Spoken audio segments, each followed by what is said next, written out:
في قائمه نادي الزمالك للموسم الجديد. من كتر ما انا مش لاقي لعيبه اكتبها في الورقه دي القائمه دي. قائمه نادي الزمالك للموسم الجديد حرفيا مرعبه، بس مش مرعبه للفرق المنافسه لينا، يعني هي مرعبه لينا احنا كجمهور نادي الزمالك. انا الضهيري، وممكن تعمل لي لايك وسبسكرايب علشان تتابع معايا اخبار نادي الزمالك واخبار الكره المحليه اول باول. في البدايه ما تنساش تصلي على النبي في الكومنتات وتعمل اللايك علشان نشوف السواد اللي نادي الزمالك داخل عليه حرفيا. يعني دي قائمه نادي الزمالك للموسم الجديد. من كتر ما انا مش لاقي لعيبه اكتبها في الورقه دي القائمه دي اللي احنا هندخل ننافس بيها على دوري ابطال افريقيا، وهندخل ننافس بيها على الدوري. دي كل لعيبه نادي الزمالك. احنا لو وصلنا لنهائي افريقيا ب 16 لاعب زي 2016 هنبوس ايدينا وش وظهر. والله ما في لعيبه، انا مش لاقي لعيبه اكتبها في قائمه نادي الزمالك. بدايه بس نبدا بموضوع عبد الله السعيد. في اخبار رسميه ان عبد الله السعيد فسخ عقده مع نادي الزمالك واللاعب قرر الاعتزال. كان جمهور الزمالك كان ممكن يفرق معاه جدا، بس هو اختار ان هو يخسر جمهور النادي الزمالك زي ما خسر جمهور النادي الاهلي قبل كده. وكمان عندنا في اخبار بتقول ان احمد عبد القادر خلاص خلص مع نادي بيراميدز، الصفقه اللي انا فعلا كنت منتظرها جدا. احمد عبد القادر كان هيفرق جدا مع قائمه نادي الزمالك، وكان هيعمل عمق جدا في الفرقه، وكان هيبقى عندنا وينج نقدر نعتمد عليه سواء في الدوري او سواء في دوري ابطال افريقيا. وكمان في كلام بيقول ان مصطفى محمد خلاص يعني تقريبا مضى في بيراميدز وخلص مع بيراميدز. لسه الخبر ده مش اكيد، بس خلاص احمد عبد القادر اكيد ان هو خلص. خلينا نرجع لموضوعنا ونرجع لقائمه نادي الزمالك اللي تقريبا ما فيش عندنا غير حراس مرمى بس. يعني هو ده يعتبر المركز الوحيد الكامل في نادي الزمالك. هنبص هنلاقي عندنا مهدي سليمان، وهنلاقي عندنا صبحي، وهنلاقي عندنا عواد.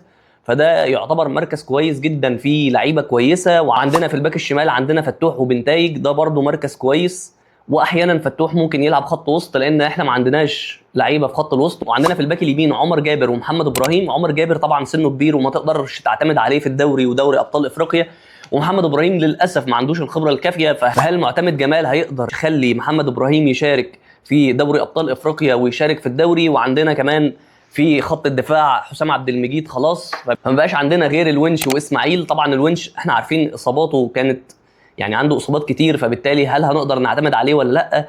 موسم مبهم بالنسبه لنادي الزمالك. كمان عندنا في الدفاع الزناري بيقدم مستويات مش افضل حاجه. عندنا احمد حسام وعندنا السيد اسامه. مفيش، والله ما في فرقه، والله ما في فرقه. خط النص عندنا شحاته وام كايد ومحمد السيد. عبد الله السعيد خلاص اوت. عندنا احمد ربيع ومحمود جهاد، مستوى متذبذب ما تقدرش تعتمد عليه، اصابات كتيره. خط النص ما فيش الا شحاته وادم كايد، يعتبر يعني لو حد منهم متصاب خلاص انت لا انت القايمه كلها كده لاعب خلاص. لو لعيب اتصاب مفيش حد.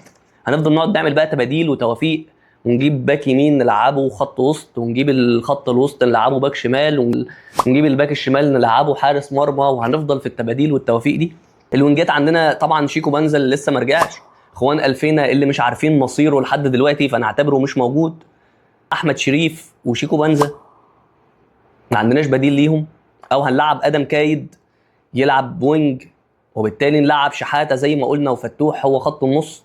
عندنا في الهجوم عمرو ناصر وحسام اشرف وعدي الدباغ وناصر منسي. اللعيبه كلها على بعضها كده مفيش فرقه.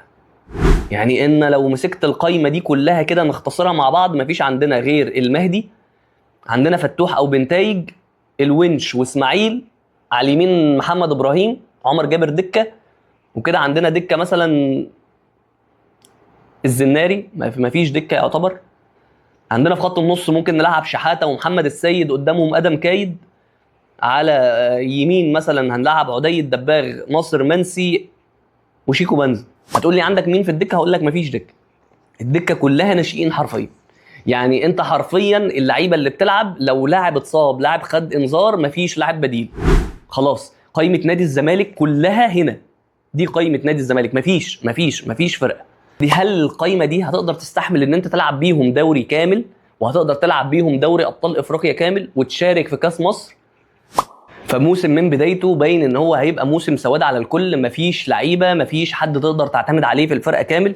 فربنا يستر وان احنا نقدر نحقق حاجه الموسم الجديد ده. بالنسبه لنا هيبقى موسم صعب جدا، ومفيش قدامنا احنا كجمهور زي ما اتكلمنا قبل كده، مفيش قدامنا غير الدعم. ما ينفعش ان انت في تنتقد، ما ينفعش ان انت تقول معتمد جمال مثلا مقصر، احنا بنلعب دفاعي ليه، احنا اللي موجود العب بيه. انت مفيش حرفيا فرقه. مفيش فرقه. يعني بيراميدز احنا بنتكلم ان بيراميدز جايبه احمد عبد القادر، غير طبعا السكواد اللي كان موجود ده، جايبين احمد عبد القادر بيدعموا كمان غالبا بمصطفى محمد، غير السكواد الرهيب اللي كان موجود عندهم. الاهلي كذلك بيدعم بكل ما اوتي من قوه، موسم داخلين فيه احنا بدون اي شيء. فانا مش عارف بصراحه الموسم الجديد ده هيبقى ازاي. لاعبتنا ربنا معاهم بجد، مفيش فرقه حرفيا. في لعيبه كتير نطت من المركب بسبب ان هي عارفه الموسم الجديد هيبقى ازاي، وللاسف هم اللي اختاروا طريقهم. يعني هم اللي اختاروا ان هم هيفقدوا الدعم، هيفقدوا محبه الجمهور ليهم. انما احنا دلوقتي كجمهور مفيش قدامنا غير دعم حاجه واحده بس، دعم نادي الزمالك. ايا كانت الاسماء، ايا كانت الفرقه اللي موجوده، احنا مفيش قدامنا حاليا غير الدعم. ولو وصلت لحد هنا فانا بشكرك جدا على المشاهده، وما تنساش اللايك والسبسكرايب علشان نكبر بيك، وعلشان تتابع معايا كل اخبار نادي الزمالك. شكرا.